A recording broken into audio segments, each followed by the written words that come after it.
The sun beat down relentlessly, casting dappled shadows through the thick jungle canopy. The air was thick, humid, almost suffocating, wrapping around them like a heavy blanket.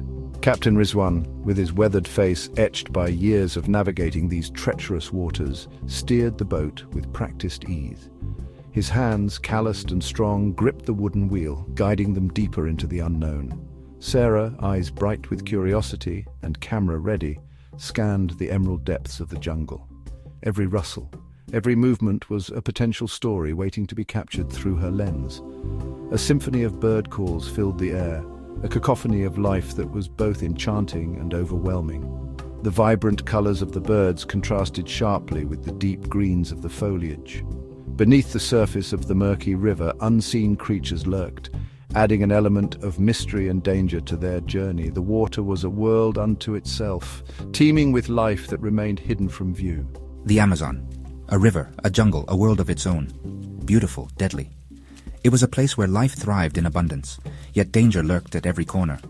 The sheer scale of it was both awe-inspiring and intimidating. Sarah shivered, a mix of excitement and primal fear coursing through her veins.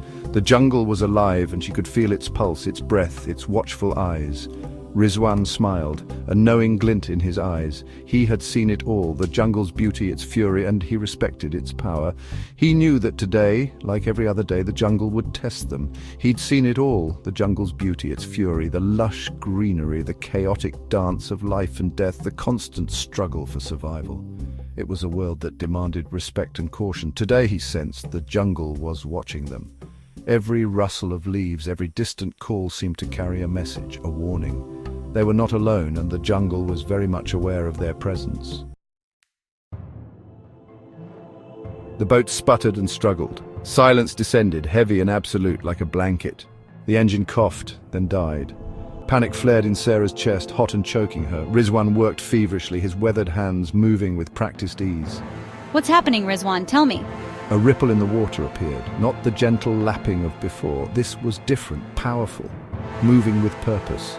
Rizwan froze, his eyes wide, fear etched on his face. Sarah followed his gaze. The water churned, a whirlpool of green and black, ominous and foreboding. It rose from the depths, a serpentine head the size of their boat, breaking the surface of the water with a terrifying grace. Eyes cold, reptilian, fixed on them, unblinking and calculating as if measuring their every move. Scales, emerald green, shimmered in the dappled sunlight, each one a perfect, deadly jewel reflecting the jungle's light. The giant anaconda, whispered legend of the locals, a myth they had hoped was just that, a myth, real. And it was hungry, its massive body coiling and uncoiling with a predatory grace. Oh my God, it's real. It's actually real. The air crackled with tension, a palpable fear that seemed to seep into their very bones. Sarah fumbled for her camera, her hands shaking, then thought better of it, realizing the gravity of their situation. This was no time for photographs. This was survival, pure and simple, a fight for their very lives. Rizwan grabbed the oar, his face a mask of grim determination, muscles tensed and ready for action. They were outmatched, outgunned, but they would fight every fiber of their being, screaming for survival. Stay behind me, Sarah. I'll protect you no matter what. The snake lunged with terrifying speed. Rizwan, acting on pure instinct, shoved Sarah down, the boat rocking precariously under the sudden movement. The air was thick with tension, every second stretching into an eternity. He parried the attack with all his might, the oar snapping in two under the force. Splinters flew, a testament to the sheer power of the creature they faced. The snake recoiled, momentarily surprised by the resistance. It was a fleeting moment, but it was enough. An opportunity presented itself, a slim chance for survival. Rizwan didn't hesitate. He grabbed the spare oar, his hands steady despite the chaos. With a determined thrust, he aimed for the creature's eyes, hoping to end the threat once and for all. Hold on, Sarah.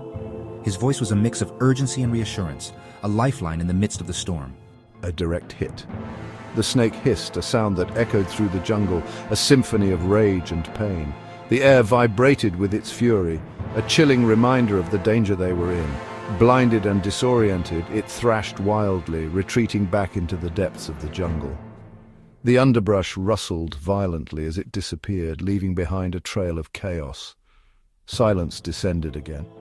This time it was a welcome silence, a stark contrast to the chaos that had just unfolded. They were alive, their breaths heavy with relief, for now they had survived. The jungle had spoken. It had also shown mercy, this time. The sunlight filtered through the trees, casting a serene glow over the scene, a reminder of the fragile balance between life and death in this untamed wilderness.